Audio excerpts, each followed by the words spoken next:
Hello, guys. I'm Timothy Earle from Picks and Parlays and Earle Sports Bets, and welcome back to another edition of Ballin' Out with Tim Earle. We've got a 5-game slate to look at for the NBA. We'll go through it rapid fire style, so we should begin this done in about 5 to 6 minutes. But before we jump into it, if you guys are interested in all my plays, which I will recap in just a second, 1 week pass for all the NBA plays, only $70, picksandparlays.net/Tim. And we have been on fire in the NBA so far this year. I believe we're still number one in the NBA in 2023 to start it off. 17 and actually it's going to be 18 and 7, up about 1071. Looking at what happened yesterday, and we had a good day yesterday. We had Oklahoma City won by 17. We had the Pacers won by 9. We had the Bulls plus the 5.5. They said, screw your points, we'll win outright.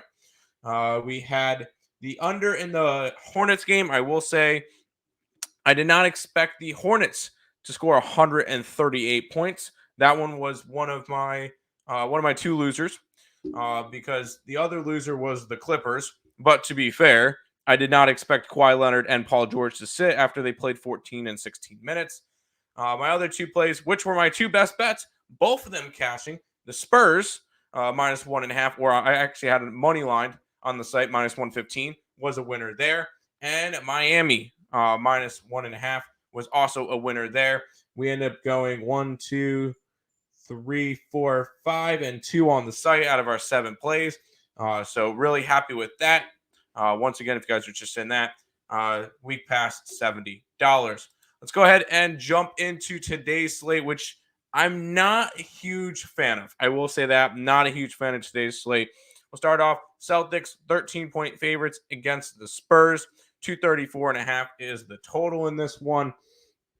And I'm just going to take it over. Once again, the Spurs are dead last in terms of defensive efficiency, dead last in terms of defending on the field and on the 3-point line. They have just been one of the worst teams there.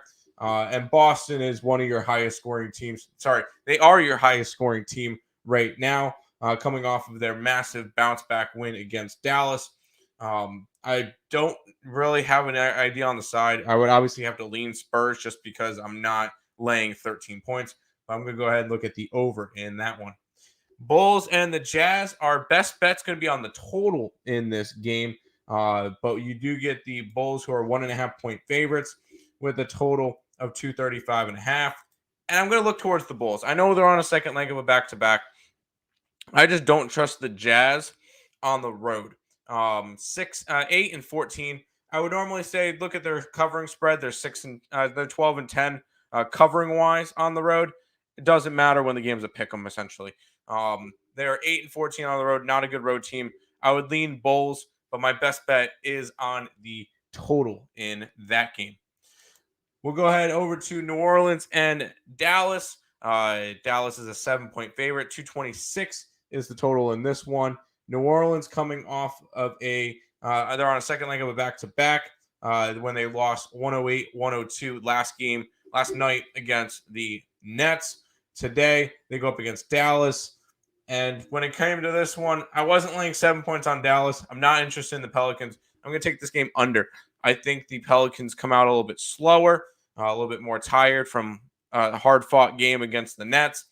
Dallas is going to play more defensive. They've been more of a defensive team this year. I'm going to go ahead and take that one under the total. Orlando and Golden State is up next. Warriors are 6.5 point favorites. 231.5 is the total in this one. And the Warriors are 17 and 3 at home. All right, that's pretty much it. To be honest, and you're going up against a Orlando team who is 4 and 13 on the road, but you get a Golden State team who is coming off of a loss to the Pistons. After winning 5 straight games, I think this is a good bounce back spot for them. We'll go ahead and grab them minus the 6.5. Final game on the NBA card is the Lakers and the Kings. The Kings are 9-point favorites, and 240 is the total in this one. Lakers are on a second leg of a back-to-back. There's no way in hell I'm laying 9 points, though, on a team, on any team in general. I'm going to go ahead and take the under. Although we already know Sacramento, second highest scoring team in the league, they don't really play much defense. And the Lakers are 9th in scoring and also don't play much defense. I think it's too high, especially for the Lakers on the second leg of a back-to-back. I think they'll come out slow. This game could easily get into the 230s. I don't think it quite hits 240. We'll go ahead and take that one under the total. Those are the 5 games for this slate. Once again, if you guys are interested in my best bet, which is in the total of the Utah-Chicago game, you guys can go ahead and check that one out over on the site. Number 1 in the NBA from 2022. Number 1 in the NBA for 2023 to start it off as well. So once again, if you guys are interested in that, picksandparlays.net/Tim for those picks. I want to thank you guys all for watching. And until next time, let's make some money. Let's cash some bets in the NBA. Good luck, guys.